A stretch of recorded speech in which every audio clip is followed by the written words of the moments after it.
Hi guys, so I'm finally here to do this video, and it is so long overdue because I've been asked this question a few times now, excuse me, by different people. And it is, why do I love Taylor Swift so much? Why am I such a fan of her? So, I've made some notes. Grab a cup of tea or a cup of coffee because it's going to be a long-winded answer because there's so many reasons why I'm a fan. So I'm going to start by saying, first off, it's her music. I absolutely love her music, and that's what initially caught my attention. Sorry guys, my voice is raspy today, and I apologize because this is like the worst timing for my voice to be going. Okay, so why I love her music so much is, so the first song that I ever heard by Taylor Swift was Teardrops on My Guitar. And this was right around the time she first came out with her first album. And so that was like around 2006, I believe. And I heard the pop version of the song first because I hadn't really listened to country radio in a while. And I was listening to our pop sort of radio station, and this song, Teardrops on My Guitar, came on. And I fell in love with the lyrics. I could relate to them. Like, even though Alex and I had just started dating at that time, the story, and that's the thing about Taylor Swift songs, is all of her songs tell a story, and she uses lots of metaphors that are just mind-blowing metaphors. I love ways of describing feelings, places, people, things in ways that I never even considered. And she really paints like a visual picture with her songs. Like, every time I listen to a Taylor Swift song, my imagination goes on a journey. I literally can visualize in my mind either situations in my life that I have gone through that this song describes, or if it hasn't really been something I personally have gone through, I can almost like envision a movie in my head. Like, it's like a movie. And the way that she uses her words just brings every little detail to life. And so to me, it's almost like reading a great book where the author has to describe things so that you can visualize the story happening in your mind. And that's how Taylor Swift songs are. So with Teardrops on My Guitar, I remembered being that girl in high school that would have a crush on like the popular guy, and he had a girlfriend already, and I was like just the friend. So I could totally put myself in that situation. So yeah, like I could just relate. And so many of her songs I can relate to. Like, I always say Taylor Swift seems to release new music when I need it the most. And almost every time without fail, the new song she releases somehow, some way relates to something that's currently happening in my life. I don't know how or why or what. It's like the magic of Taylor Swift, but she will always seem to release a song that coincides with something that's happening in my life. A good example would be Shake It Off. The first time I heard that song, I had recently started to get a lot of nasty comments on my YouTube videos, online bullying, and the song Shake It Off is about the bullies, and it's about just being yourself, doing your own thing, don't care what other people think, just shake it off.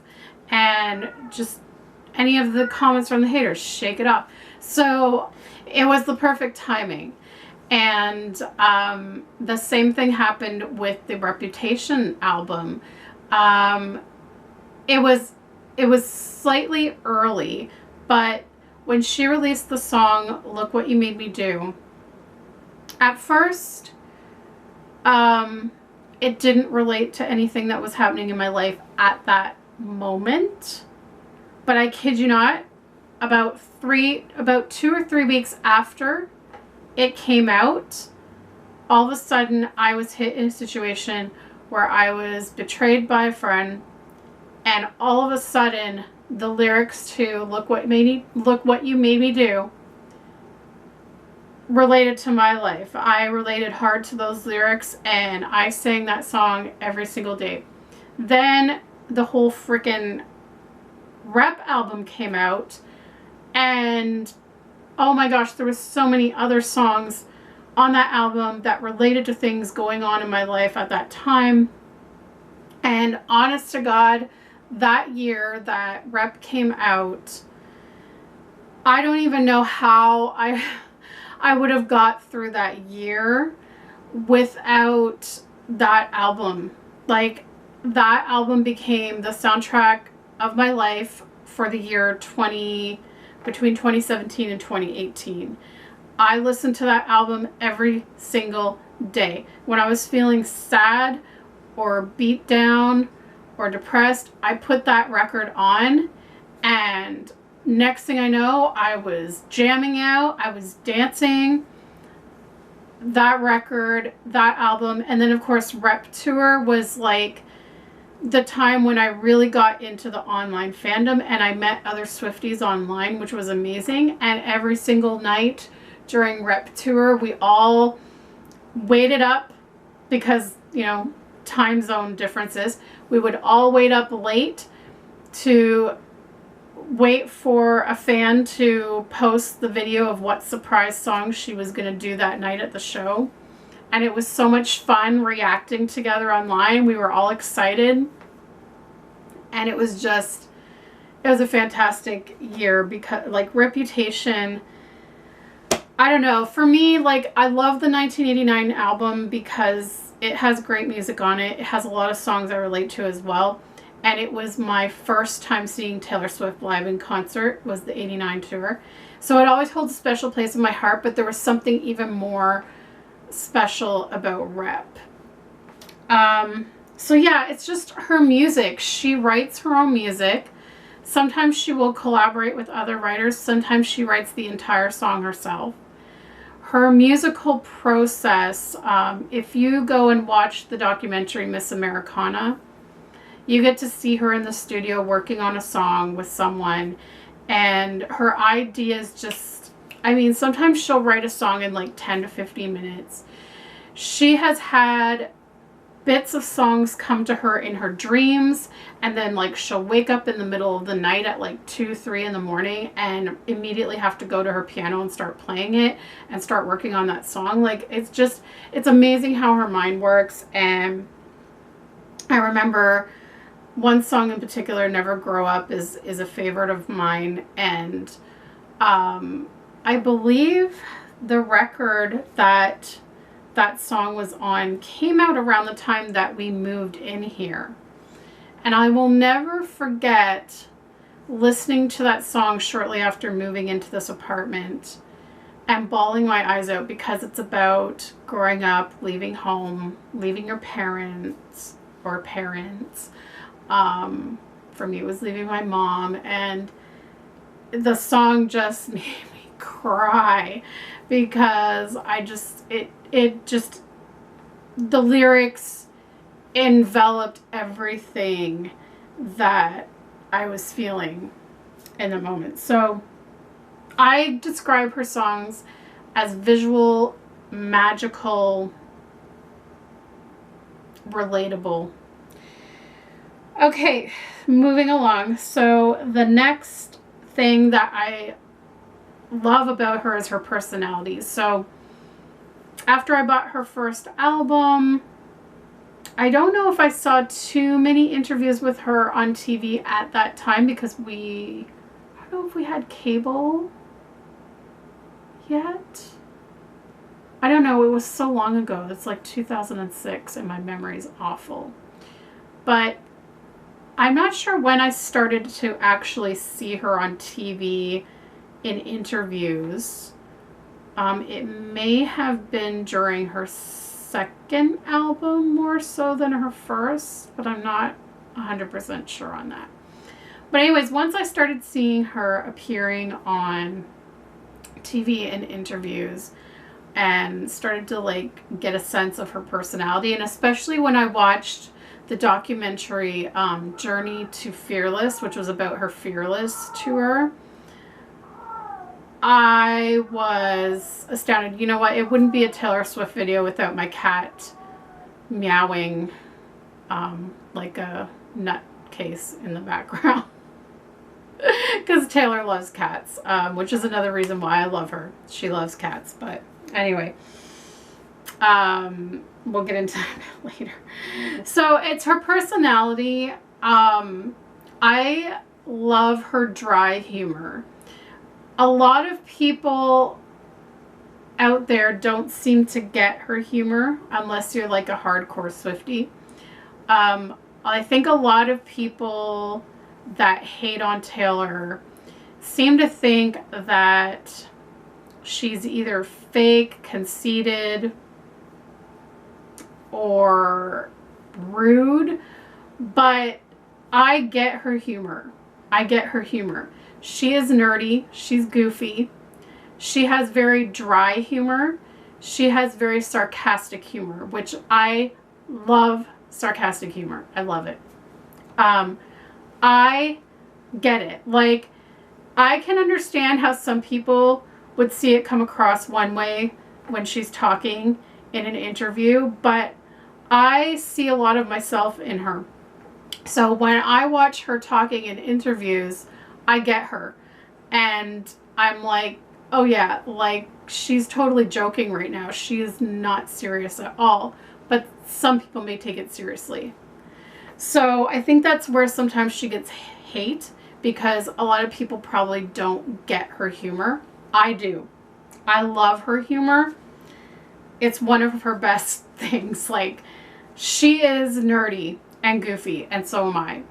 And that's where I relate with her. She's also extremely kind. She's funny. She is brave and strong because, especially again, I will say it again, even if you're not a Taylor Swift fan, watch her documentary, Miss Americana, because the message that comes across in that movie is something that all women, especially girls and women, need to hear. She has been through so much shit, and she has come out stronger and better for it. And like, one of the things was, she was in a meet and greet at a radio station. She was taking a picture with, I don't know if it was a fan or someone that worked at the radio station, as well as the DJ from the radio station. And during the picture, this disgusting man, I can't even call him a man, reached under her skirt and grabbed her ass. You can see in the picture how she's moving away from him. She looks clearly uncomfortable. There was people in the room that witnessed it. After the photo was taken, she told her team what happened. They spoke to the radio station about it, and the DJ lost his job. He was upset about losing his job, so he sued Taylor for like millions of dollars, and she countersued for $1. $1, because all she wanted was justice, and she wanted to make a point that this was not okay. she had to go through that court case and trial and all that, and she had to testify and everything. Anyway, she won, but she talks about it more in the Miss Americana documentary, because she makes a good point in that, you know, she just can't imagine what happens for women who are raped and don't even have a witness. And so it's their word against his. Whereas with her, she at least had witnesses to it. But anyway, excuse me. She is also incredibly charitable. I forget what the actual title is, but she was basically voted as one of the most charitable celebrities. She is constantly donating to all kinds of foundations. Not just foundations, but she also has donated a lot to her fans personally. And that brings me to the next thing that I love about Taylor, and that is how dedicated she is to her fans. She loves her fans so much. I don't know of any other celebrity or singer that interacts with her fans as much as Taylor Swift does. Since she first came out with her first album, she used to do MySpace, and she would chat with her fans through MySpace. Now it's mostly Tumblr, but she will also sometimes interact on Instagram and Twitter. I have actually seen her jump into someone's Instagram live and type in the comments, "Hey buddy, how's it going?" Like, she treats all of her fans as if we are her friend. And her favorite thing, like I've seen it, like a lot of times when she meets her fans, she calls them buddy. And she does so much. So, okay, she's a celebrity that will never charge for meet and greets, which I love. What she does is she stalks her fans. She's admitted it. She stalks her fans online. She will screenshot their profiles into her phone. She will send them to her team and have her team contact fans to meet her. So, like, during all of her tours, she will usually have a meet and greet before the show where she has picked people online for. Then she will also have her team scout out people during the show and give them a paper and say, you can come and meet Taylor backstage after the show. She does about, I believe, 30 per meet and greet, 30 to 40 per meet and greet. And she has done this for every one of her tours. There was also a time during, I believe, the Fearless album, which was, I think it was her second album. My memory is awful, but I think it was her second album, Fearless. She did a 13-hour meet and greet. She held an event to meet her fans, sign autographs, take pictures. And she kept track of the time on her arm. She would write hour 1, hour 2. Originally it was supposed to be 12 hours, but she ended up doing 13 hours, which 13 is her lucky number, her favorite lucky number. 13 is used in everything because she was born on December 13th. Anyway, so she made sure she was going to stay there until she met every single fan. And I don't even know how many fans there were total. It was hundreds. Like, she was there on her feet all day long. That's how dedicated she is. On top of that, every time not every time, she started this with the 1989 album. So with her 1989 album, she decided to try something new. She wanted to select fans online and invite them to her house to hear the new album before it was released. And Taylor's rich. There's no way around it. She's rich. She has several homes. So I think she has like about 7 homes, I believe. And so she invited fans to each of her houses. And I believe it was about 100 fans per home. Okay? She invited them to come into her house. She baked them cookies or Rice Krispie treats. She had pizzas. I mean, she's like an incredible host from what I've heard. And she had goodie bags for everyone with merch.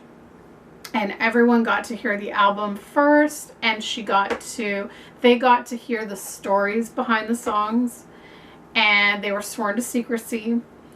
And she has continued to do this. She did it for Reputation and she did it for the Lover album. And I guess it's going to be something she's going to continue to do every year. And I just think that's amazing. And so after everyone heard the album, they got to take pictures with her and meet her and say hi to her. And that's one of the things she does. She also has done something called Swiftmas. This happened during the 1989 album era, where she, again, stalked fans online, got her team to get the addresses of these fans, and she went out and bought Christmas gifts for her fans. And I'm not talking sending one gift per fan. There's a video of it online. I will link it in the description below if I can remember. But there's video. She sent big boxes full of Christmas gifts. And it wasn't just Taylor Swift merchandise she sent them. She literally she literally stalked their page, found out what they like, and went out and bought them things that they like, you know, plush blankets and like warm sweaters, or like, I don't know. She filled these boxes, sent it to her fans with a handwritten note. And the video, every time I watch it, it makes me cry because all these fans were so excited and they were crying. She also visits sick kids in the hospital. There's tons of videos of that on YouTube as well. And I cry every time I watch them because she is so good with kids. Like, she goes in there and she treats them like they're not even sick, that they're just a normal kid like any other kid. She laughs with them, she jokes with them, she sings and dances with them. It's amazing. And then, as I said, another thing she does is she's given money to fans.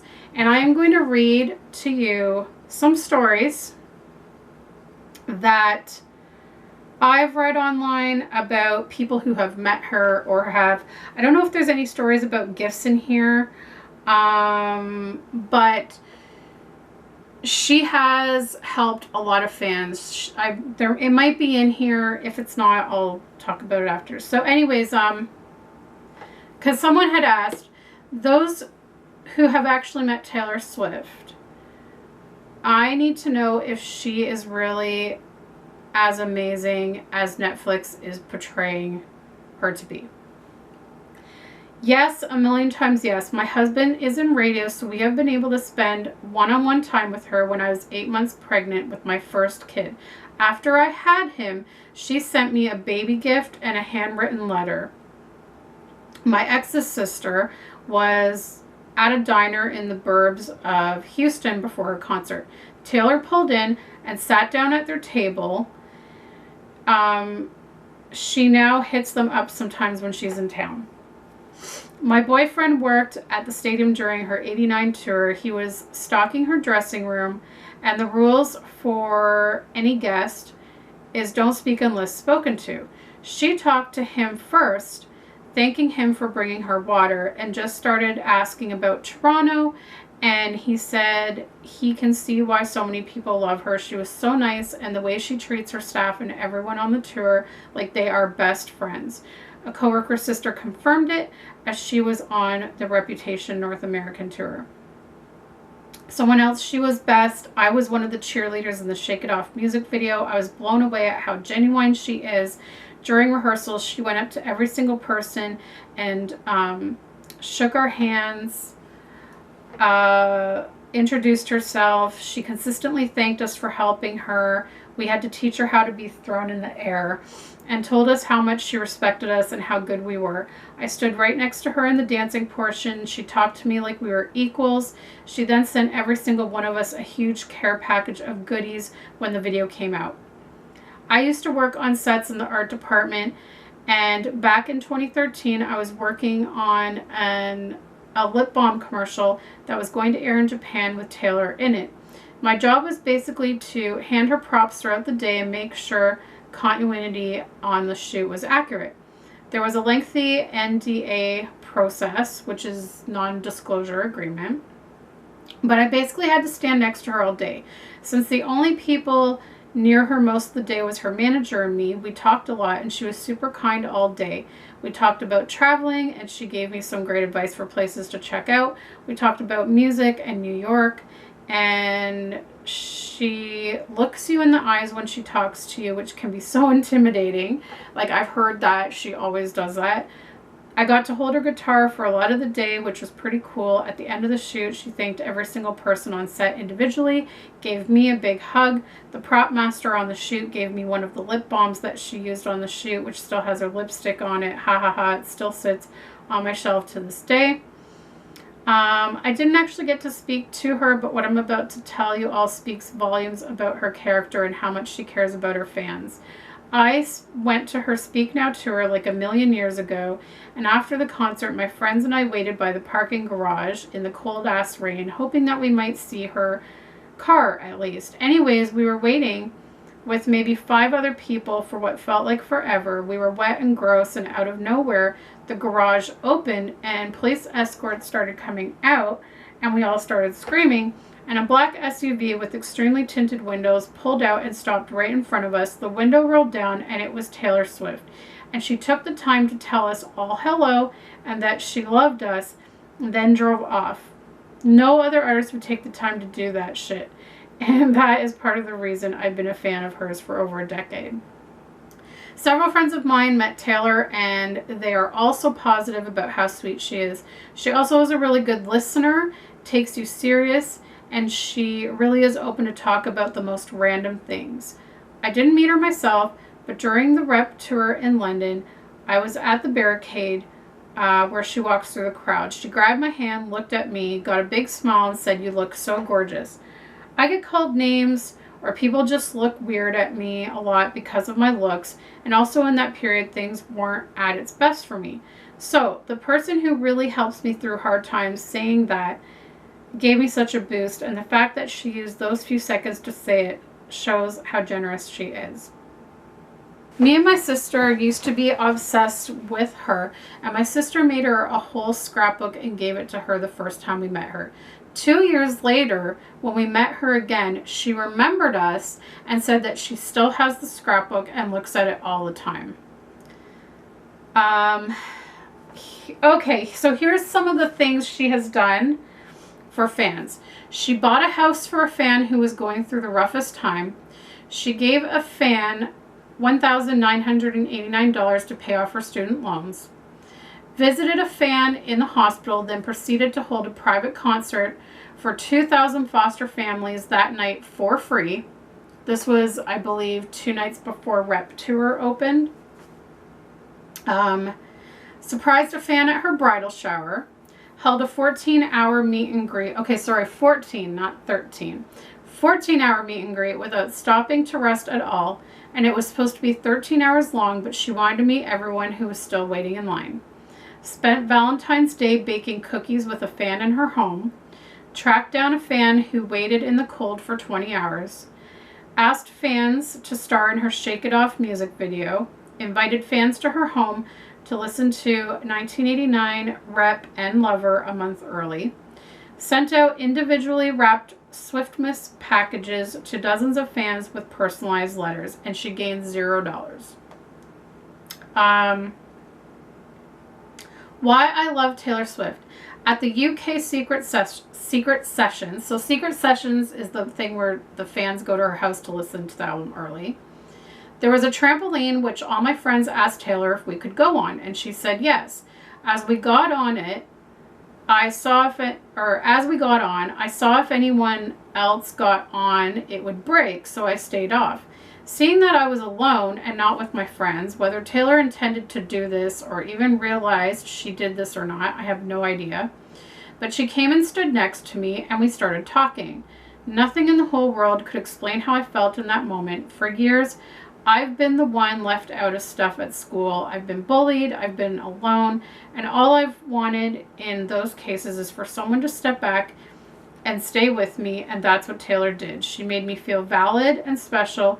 She made me feel like I matter, and I think this is something that describes Taylor perfectly.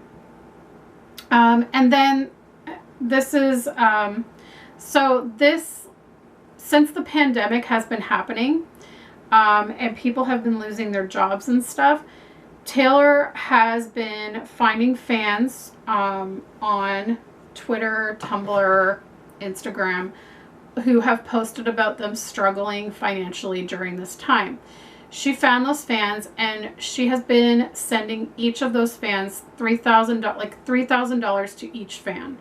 She has probably sent that $3,000 to about, it's got to be over 10 fans now.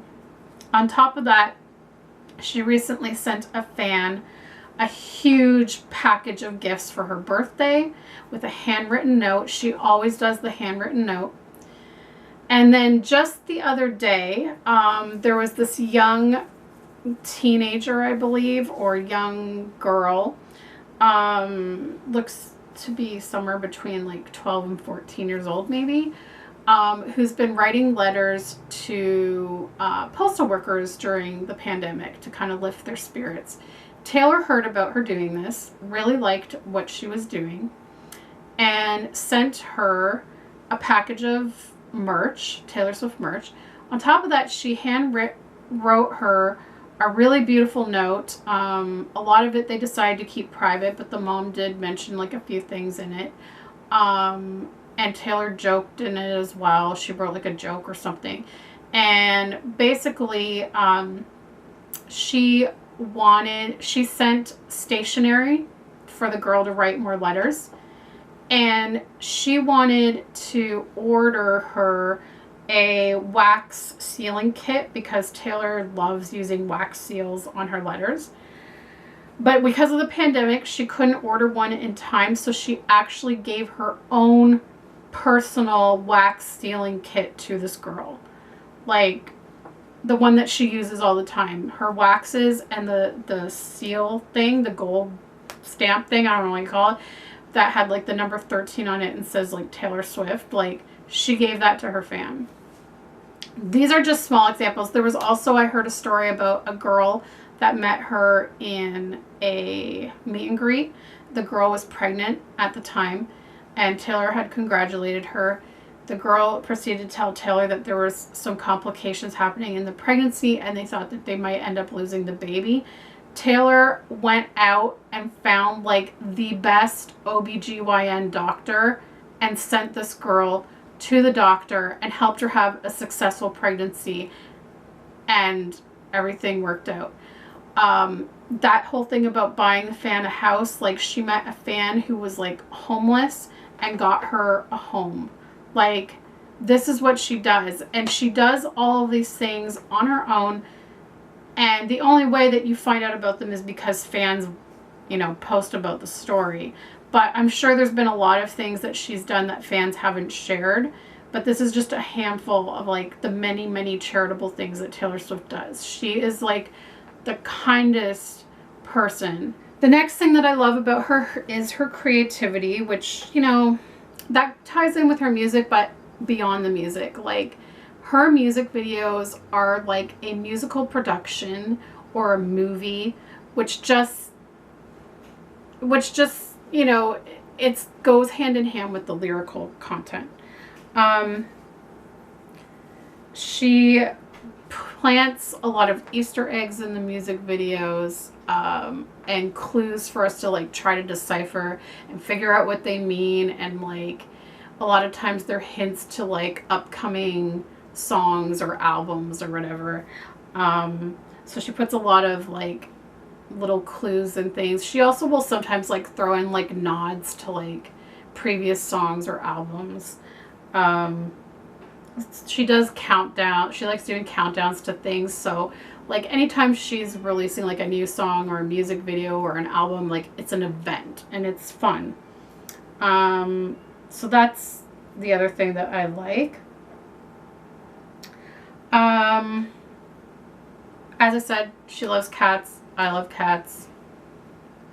End of story. Her cats are really cute. She has 2 Scottish Folds, Meredith Grey, Olivia Benson, and her most newest cat from the Lover era is a ragdoll cat who I'm in love with. His name is Benjamin Button, and I would love to have a ragdoll cat, but I don't know that I could put up with the hair because they look like they have very long hair. But every ragdoll cat that I've seen have like the bluest eyes, and they literally just like flop in your arms and are like the suckiest cats ever. So I'd love one, but I don't know if I'd like the hair. I've already talked about her documentary, Miss Americana. It just, the message is so good. Her stage presence is phenomenal. Again, just like her music videos, her stage productions to me are very much like a musical, which I love musicals. I love Broadway. I love theatrics. And that's basically what her concerts embody. And even though she is playing on like this massive stage in front of like 70,000 people, she has the ability to connect with her audience to the point where it makes it feel like a small, intimate performance, while at the same time being like a big, over-the-top production. I don't know how she does that. I've never seen that done with any other singers, but it's really awesome. And I love her relationship with her mom. Her and her mom are super close, and I relate. I mean, my mom raised me on her own. So I love the relationship that her and her mom have. They always are like joking. They both sort of have that similar sense of humor. So I find like her relationship with her mom very inspiring. And finally, I have to say, finally is her words of wisdom. Even though she's younger than me, there have been speeches that she has given at concerts that are like things that I guess I never really thought of before. And she just has like the most inspiring speeches. Like, I've seen lots of other artists that maybe give like a little speech in between their songs, but it's like more like, hey, how's it going? Or like, great to be back in Toronto, or, you know, like just very like basic things. Whereas Taylor gives like full on speeches that can be upwards to like 3 to 5 minutes before going into a song that relates to that speech.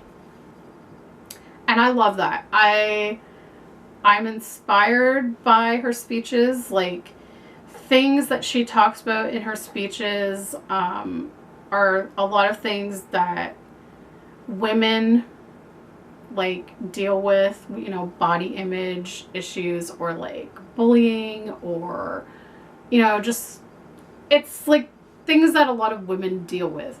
And she puts it so eloquently, and she just says the right things. I don't know how she does it, but her speeches always make me cry, because she always says something that I might be feeling about myself, and then she turns it into something positive, and it just uplifts you and inspires you. And yeah, like, I don't know, she just has like these really great words of wisdom. And so I actually look up to her that she can like take these situations and turn them into something like positive. So yeah, she's just someone that I really look up to, and I really think she handles herself well and deals with all the crap really well. And yeah, I just have to say, definitely watch the Miss Americana documentary. Whether you're a fan or not, you will get something out of it, because it deals with a lot of women's issues, dealing with eating disorders, body issues. It deals with, you know, sexual assault, all these different topics. And and I also found it very fascinating in terms of when she was talking about how women entertainers are viewed versus male entertainers. And so you can apply this to like any female singer that you might like out there, is stuff that they've probably dealt with as well.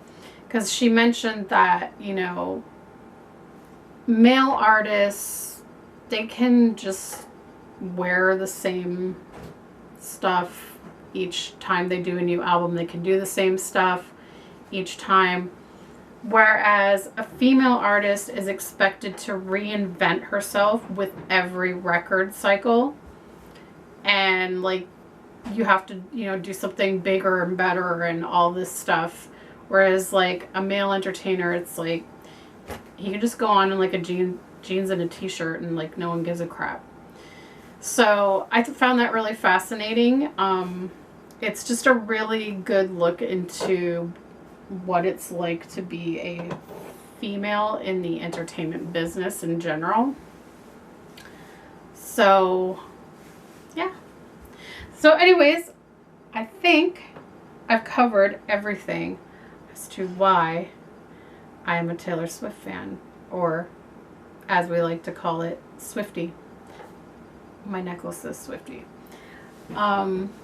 And funny enough, I wasn't aware of the term Swiftie until I joined the online stuff and met other fans on that.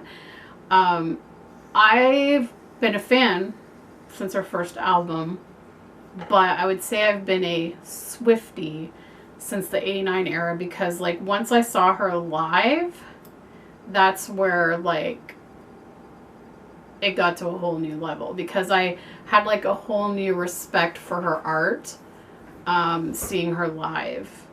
So, but yeah, her songs and her lyrics are the main thing,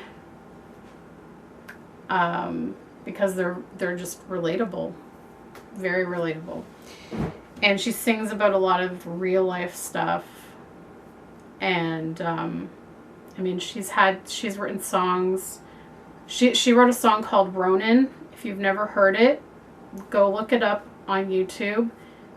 She wrote it about a little boy that died of cancer. And heartbreaking song. She was following a blog of the mom. The mom had a blog of her son's journey with cancer, and Taylor followed it. And when he passed away, she wrote this song, and she's only performed it live twice. Once was on a fundraiser for cancer, and the second time was during the 89 tour, because she knew his mom was in the audience, so she did it for him. But like, she can't really get through that song without crying, which neither can I.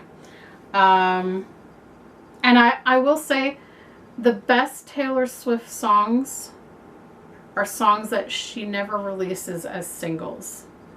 Don't get me wrong, I like her singles that are on the radio, but her best work is the stuff that's on her albums that's not released as singles. So listen to the albums for the good stuff. because that's where like the most hard-hitting lyrics are, emotional lyrics. Favorite songs are The Best Day. It's a song she wrote for her mom, as well as Soon You'll Get Better is also for her mom, about her mom's battle with cancer. Makes me cry. Never Grow Up, and All Too Well is like the big fan favorite. I love that song. That is a song that's very visual as well. It's like a whole freaking script of a movie. And the original version of the song was supposed to be 10 minutes, but she cut it down. And my other absolute favorite song is a bonus track on the 89 album called You're in Love. Oh, I love that song so much. I also like Clean from the 89 album. I love Delicate. I love New Year's Day. And from her newest album, I would say my number one favorite song on her new album is Daylight. Yeah, those are like the main songs that stick out in my head. That I tend to favor her ballads over her upbeat songs, but her upbeat songs are great to dance to as well. So, and a lot of them have phenomenal lyrics as well. Anyways, that's it for this video. Hope that answers all the questions. And go watch Miss Americana on Netflix. See you next time, guys. Bye.